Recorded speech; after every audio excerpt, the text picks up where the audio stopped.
आज आप लोगों के लिए मैं एक ऐसे नंबर की क्लास लेकर आया हूं जो आपने आज तक नहीं पढ़ी होगी और बहुत सारे बच्चों को उसमें दिक्कत भी होती है।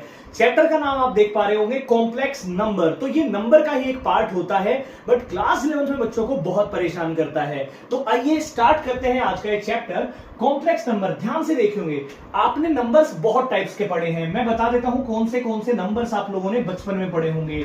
नेचुरल नंबर आप लोगों ने पढ़ा है बहुत अच्छे से, होल नंबर्स आपने नाम सुने हैं बहुत अच्छे से, इंटीजर्स आपने नाम सुने हैं बहुत अच्छे से, ये सारे नंबर आपने सुने हैं, रियल नंबर्स आपने सुने हैं बहुत अच्छे से। ये सारे नंबर आज तक आप लोग पढ़ चुके हैं। आज हम बात करेंगे एक अलग ही नंबर की जिसका नाम है कॉम्प्लेक्स नंबर। देखिए क्या होता है कॉम्प्लेक्स नंबर। मैं आपको एक एग्जांपल देता हूं, ध्यान से समझिएगा। आपने क्लास 10th में एक फॉर्मूला यूज करा था, देखिएगा ध्यान से याद करने का प्रयास करेंगे। B square minus 4ac divided by 2a। आपने क्लास 10th में फॉर्मूला यूज करा था minus B plus minus square root B square minus 4ac divided by 2a। ये आपने यूज किया था क्लास 10th में। अब आपको पता है कि ये फॉर्मूला यूज किसके लिए किया जाता है। ये फॉर्मूला हम यूज करते थे रूट्स को निकालने के लिए।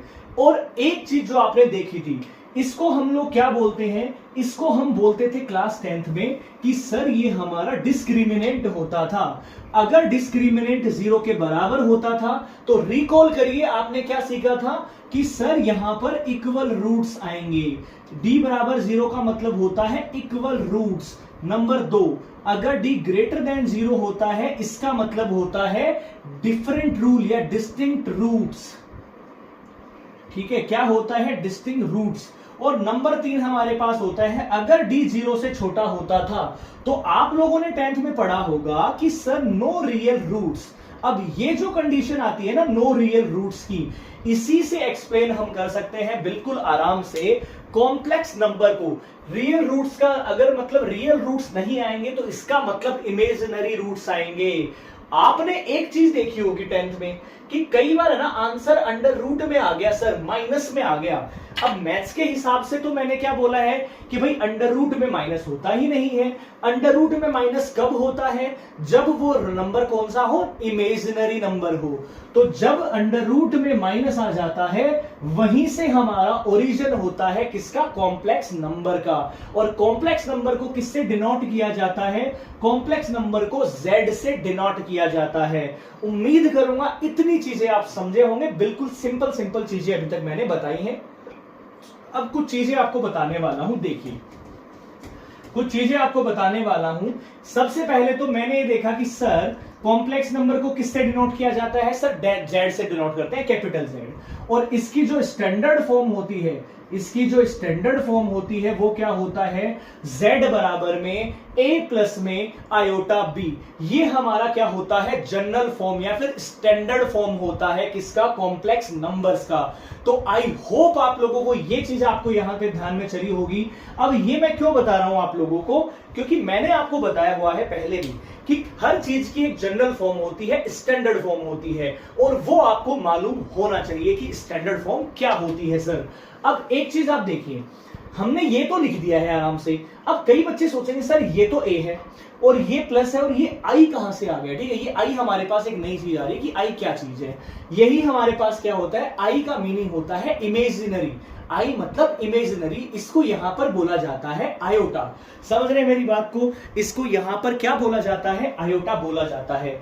आप हमेशा ध्यान रखिएगा कि जो जेड के साथ पहला पार्ट होता है ये वाला, इसको क्या बोला जाता है, इसको बोला जाता है रियल पार्ट, क्योंकि इसके अंदर कोई ना कोई रियल नंबर दिखाई देगा आपको। और जो प्लस के बाद होता है इसको बोलते हैं इमेजिनरी पार्ट, यानी कि जो भी आई के साथ आ रहा होगा उसको क्या बोला जाता है, उसको बोला जाता है इमेजिनरी पार्ट। ठीक है, अब मैं एक एग्जांपल आपको दूं तो आप ऐसे देख लीजिए, अगर ऐसा कोई एग्जांपल आपके पास आ रहा है, हो सकता है यहां माइनस भी हो जाए, मैं माइनस भी लिख लेता हूं, प्लस भी लिख लेता हूं, स्टैंडर्ड में प्लस ही लेकर चलते हैं। अब ये एग्जांपल आ गया, मैं आपको ये बोलूं कि आप मुझे बताइए कि a की वैल्यू क्या होगी और b की वैल्यू क्या होगी इस एग्जांपल में। तो आप क्या सोचोगे कि सर हमने जनरल फॉर्म पढ़ी थी a प्लस में आयोटा b, हमने जनरल फॉर्म पढ़ी थी। मैं कंपेयर करूंगा, पहला नंबर a है तो यहां पर भी पहला नंबर a होगा, यानी कि a की वैल्यू कितनी हो गई, 2 हो गई।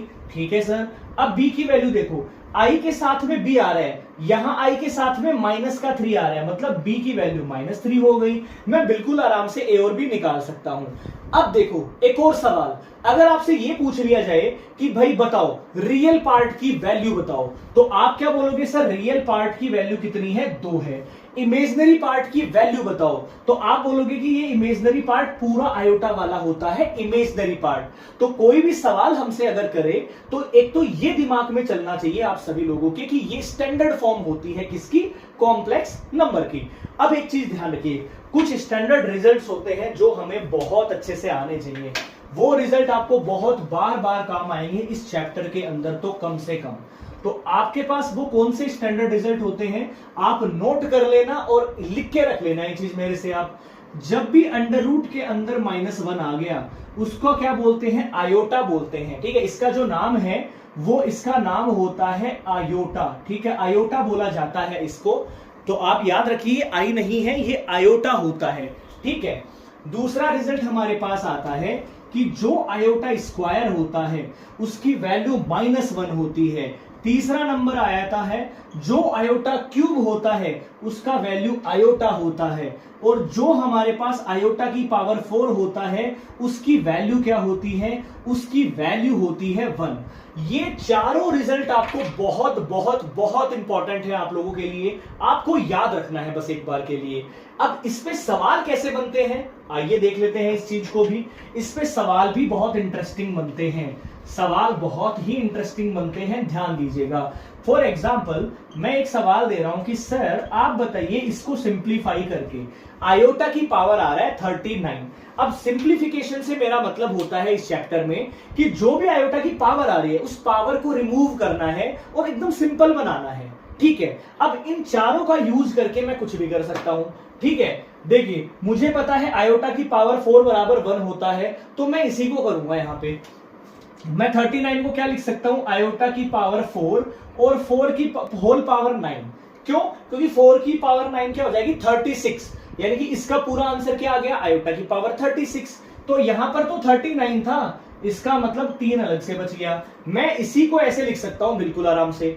अब आपने क्या सीखा है? सर आयोटा की पावर 4 तो 1 होता है, तो मैं 1 की पावर तो कर लूंगा 9 मल्टीप्लाई आयोटा की पावर 3, ये क्या होता है? आयोटा होता है, बिल्कुल सही बात है। अब 1 की पावर कुछ भी कर लीजिए और इनटू आयोटा, यानी कि फाइनल आंसर क्या आ गया? आयोटा आ जाएगा।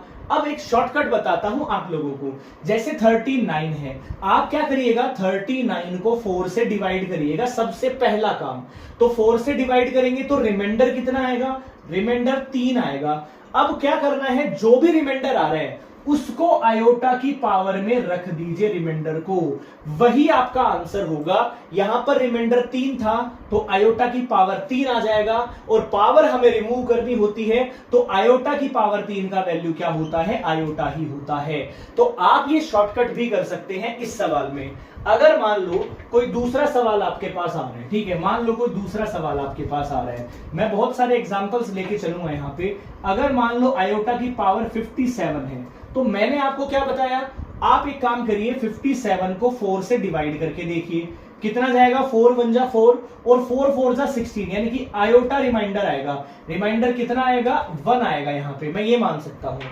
तो मैंने बोला था जो रिमाइंडर आता है उसको आयोटा की पावर में रख दो। आयोटा की पावर 1 आयोटा ही होता है, और यहां पर देखिए पावर हमने रिमूव करके आयोटा आंसर दे सकते हैं। एक और सवाल है 256, ये वाला सवाल है, ध्यान से देखिएगा और करने का प्रयास आप सभी लोग करेंगे कि क्या आप इस सवाल को कर पाते हैं या नहीं कर पाते हैं।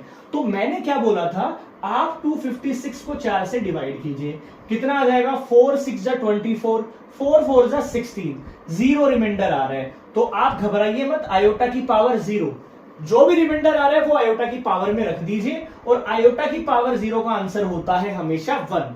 तो बहुत इजी वे में आप ऐसे सवाल को चुटकियों में कर सकते हैं। एक सवाल आप लोगों के लिए था, कमेंट करके मुझे उसका आंसर जरूर बताइएगा।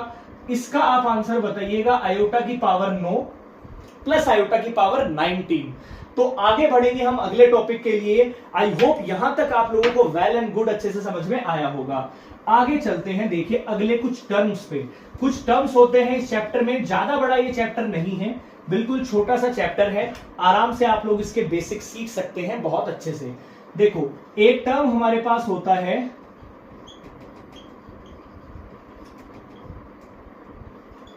कॉन्जुगेट ऑफ जेड, एक टर्म हमारे पास होता है कॉन्जुगेट ऑफ जेड, जिसको कैसे सिंबल क्या होता है, जेड के ऊपर बार लगा देते हैं, इसी को कॉन्जुगेट कहा जाता है बार लगते ही। फॉर एग्जाम्पल, एक जेड मेरे पास में क्या है 3 प्लस में 2 आयोटा, हमें क्या निकालना है, इसका बार निकालना है, कॉन्जुगेट निकालना है। तो हमेशा क्या ध्यान रखना है, जो भी रियल पार्ट है, ठीक है, जो भी रियल पार्ट है और जो भी इमेजिनरी पार्ट है, उसके बीच में जो भी सिंबल आ रहा होगा उसको चेंज कर दो। Change in the sense, plus है तो माइनस कर दो, माइनस है तो प्लस कर दो। तो यहां पर इसका आंसर क्या आना चाहिए था, 3 माइनस में 2 आयोटा, बस इतना ही कॉन्जुगेट होता है किसी भी सवाल के लिए। फॉर एग्जाम्पल, अगर मैं z बराबर लेता हूं 3 आयोटा, अब कई बच्चे बोलेंगे सर ये तो स्टैंडर्ड है ही नहीं। भाई क्यों नहीं है ये स्टैंडर्ड, ध्यान दो, इसको मैं ऐसे लिख सकता हूं ना, 0 प्लस में 3 आयोटा हो गया स्टैंडर्ड, ए की वैल्यू 0 है, हम क्या करें, ठीक है। अब आपको क्या निकालना है, z बार निकालना है। यहां बच्चे बहुत गड़बड़ करते हैं, मैंने बोला था ये रियल पार्ट है, ये इमेजिनरी पार्ट है, इसके बीच में जो भी साइन होगा चेंज कर दो। तो ये आंसर आना चाहिए 0 माइनस 3 आयोटा, जिसको मैं माइनस का 3 आयोटा भी लिख सकता हूं। तो पहली चीज तो यही थी आपके कॉम्प्लेक्स नंबर पे कि कॉन्जुगेट आप कैसे निकालेंगे। सिंपल सी चीज थी, सिंपल सा लॉजिकल सवाल है, आराम से आप लोग निकाल सकते हैं। अगला चलते हैं, और अगला और भी इंटरेस्टिंग चीजें हैं आप लोगों के लिए, अगला और भी इंटरेस्टिंग चीजें हैं आप लोगों के लिए।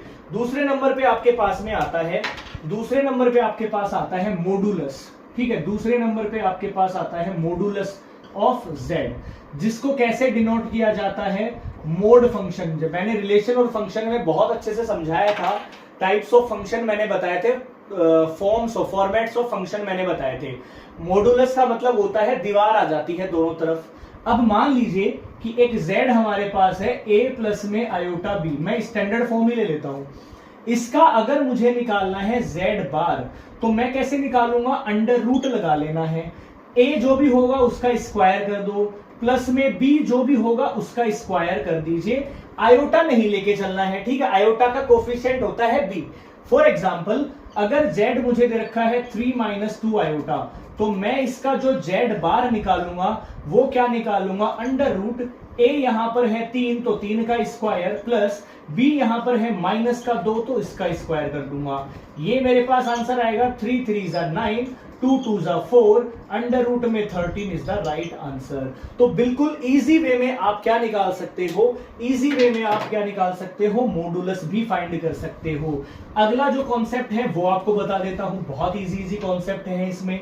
अगला आता है यहां पर बहुत इंटरेस्टिंग आता है मल्टीप्लिकेटिव इनवर्स, मल्टीप्लिकेटिव इनवर्स, जिसको हम किससे डिनोट करते हैं, z इनवर्स से करा जाता है मल्टीप्लिकेटिव इनवर्स। इसका डायरेक्ट फॉर्मूला होता है, ठीक है, डायरेक्ट फॉर्मूला होता है, और डायरेक्ट फॉर्मूला क्या होता है, कॉन्जुगेट ऑफ z अपॉन में मॉडुलस ऑफ z। बिल्कुल इजी वे में आप लोग कर सकते हो, ठीक है, बिल्कुल इजी वे में आप लोग कर सकते हो, conjugate of z divided by modulus of z। अब बहुत सारी प्रॉपर्टीज भी हैं, बहुत सारी प्रॉपर्टीज हैं, और इसके ऊपर भी सवाल आप लोग खुद कर सकते हो। क्यों, मैंने आपको कॉन्जुगेट भी निकालना बता दिया, मॉडुलस भी निकालना बता दिया।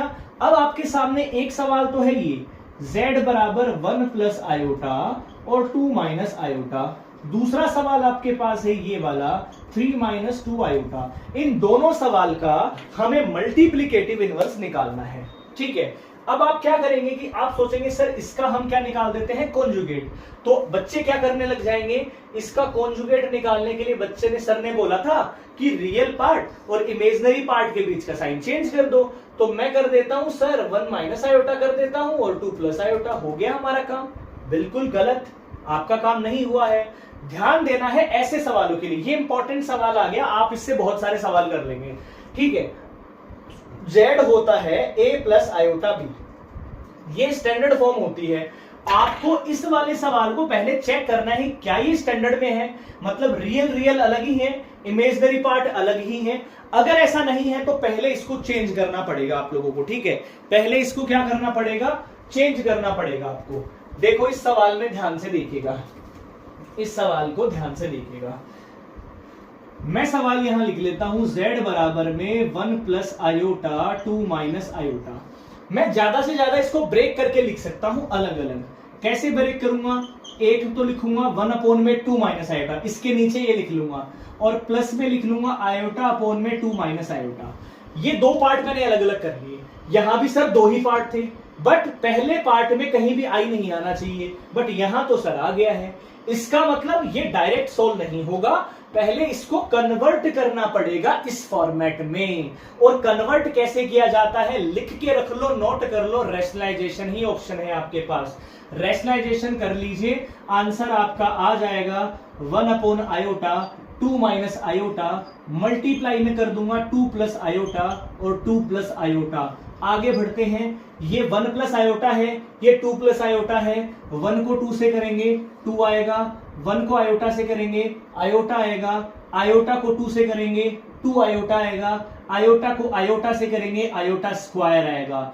a minus B multiply a plus B क्या होता है, a का स्क्वायर माइनस b का स्क्वायर। इतना आप लोग कर लेंगे। आगे चलिएगा 2 और ठीक है, ये होता है आयोटा स्क्वायर की वैल्यू अभी अभी मैंने लिखवाई है -1, प्लस का 2 है, माइनस का 1 है, प्लस का 1 बचेगा।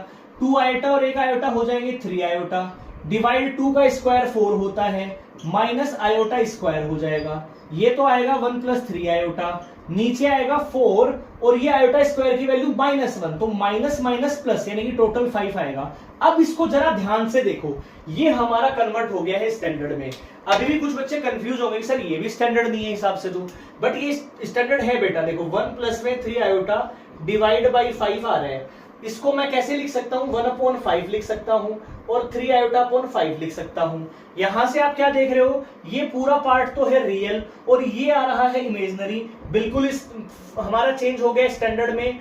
तो ये कुछ सवाल थे इसके बेस्ड, ठीक है। आप क्लास 11th की एक्सरसाइज 4.1 के क्वेश्चंस को सॉल्व कर सकते हैं। कोई भी सवाल नहीं आता है तो जरूर कमेंट करके मुझे बताएं कि सर ये क्वेश्चन नंबर हमें नहीं आए हैं। बाकी मैंने जो कॉन्सेप्ट है क्लास 11th का लगभग सारा आपको समझाया है। इसके फॉर्मूला आपको मेरी कम्युनिटी पोस्ट में मिल जाया करेंगे। ध्यान से जाके सब्सक्राइब कर लीजिए, शेयर अपने सभी बच्चों से कर दीजिए, सभी दोस्तों से कर दीजिए और चैनल को सब्सक्राइब करें।